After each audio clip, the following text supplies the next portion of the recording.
The food list is probably one of the most important sections of this program.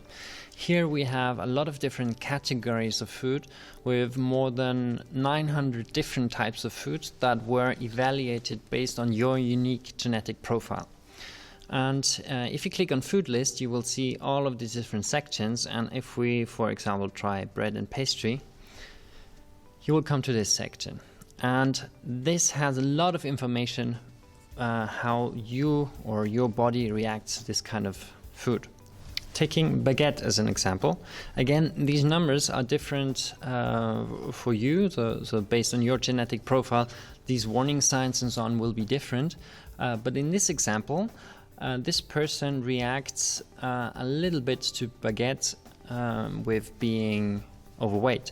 So this means that baguette has a moderate risk of increasing this person's body weight. Compared to croissant, this person reacts to this a lot more with his or her body weight. So it would be better if you have the choice between baguette and croissant for your body weight to prefer baguette. So this bar essentially tells you how much this type of food contributes to your being overweight, which also means if you want to lose weight, try to avoid the ones with big bars and try to prefer the ones with smaller bars. Now in this section here you find grams per item, and this is the food item amount. If you have seen the video in the weight section, there I explain what a food item is. So for example, if you have a food item, if you have 15 food items to choose from to lose weight, and you say you want to eat baguettes as one of these food items, one food item would be 50 grams of baguettes. And you could choose 2 food items to be invested in baguettes, and then you would eat 2 times 50 grams, so 100 grams. So these numbers are how much, if you choose to eat this, how much of this type of food you are allowed to eat. So this first section really tells you, does this increase your body weight, or is it okay for you to eat it if you want to lose weight? Now the next section tells you if this type of food is healthy according to your genes.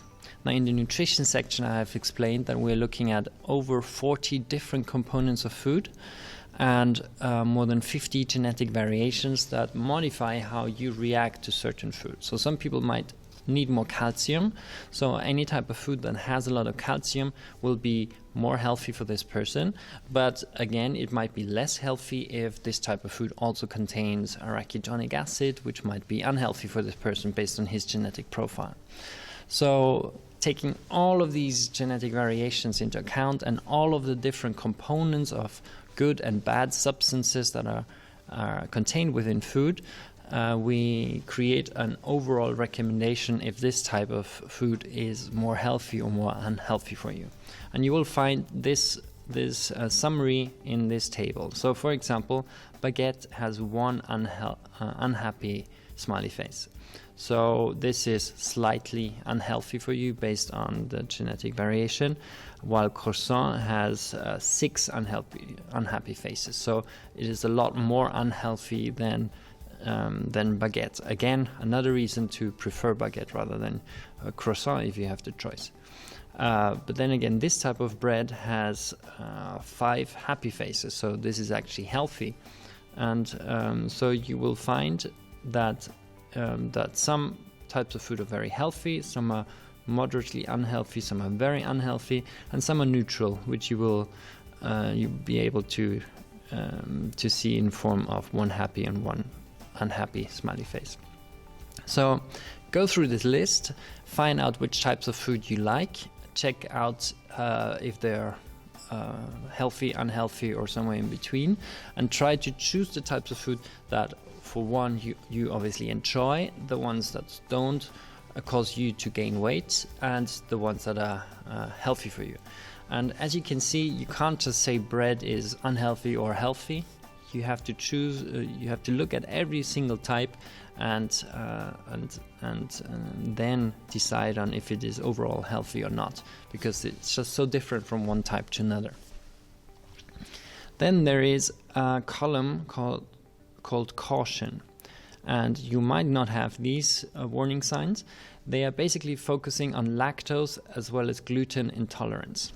If you are potentially genetically intolerant to these, to one of these or both of these substances, then the caution column will give you a warning.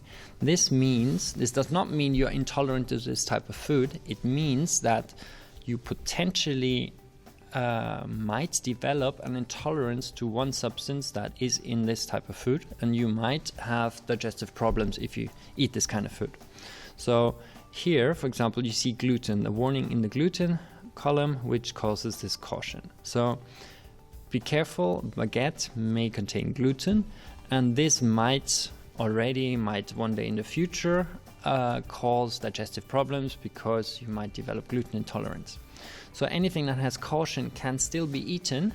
However, you need to look out, keep an eye on it, and keep it in mind that one day it might cause digestive problems.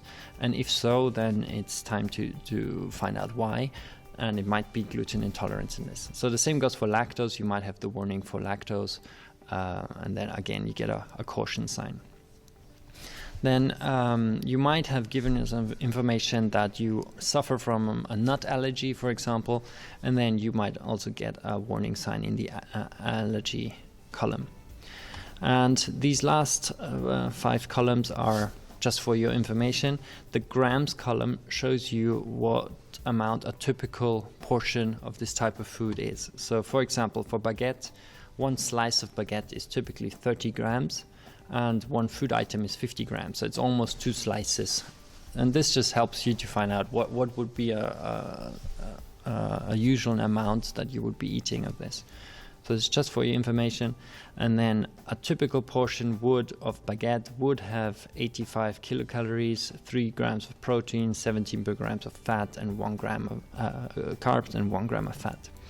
So by going through this list, you can really find out what is healthy, what is unhealthy, what contributes to my being overweight, what helps me lose weight, what should I look out for.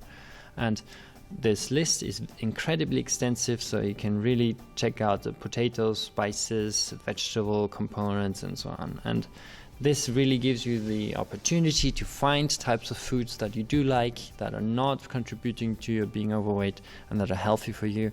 And this will help you to change your nutrition long term in ways that are not hard for you to stick to, and that are taking your personal strengths and weaknesses based on your genetic profile into account.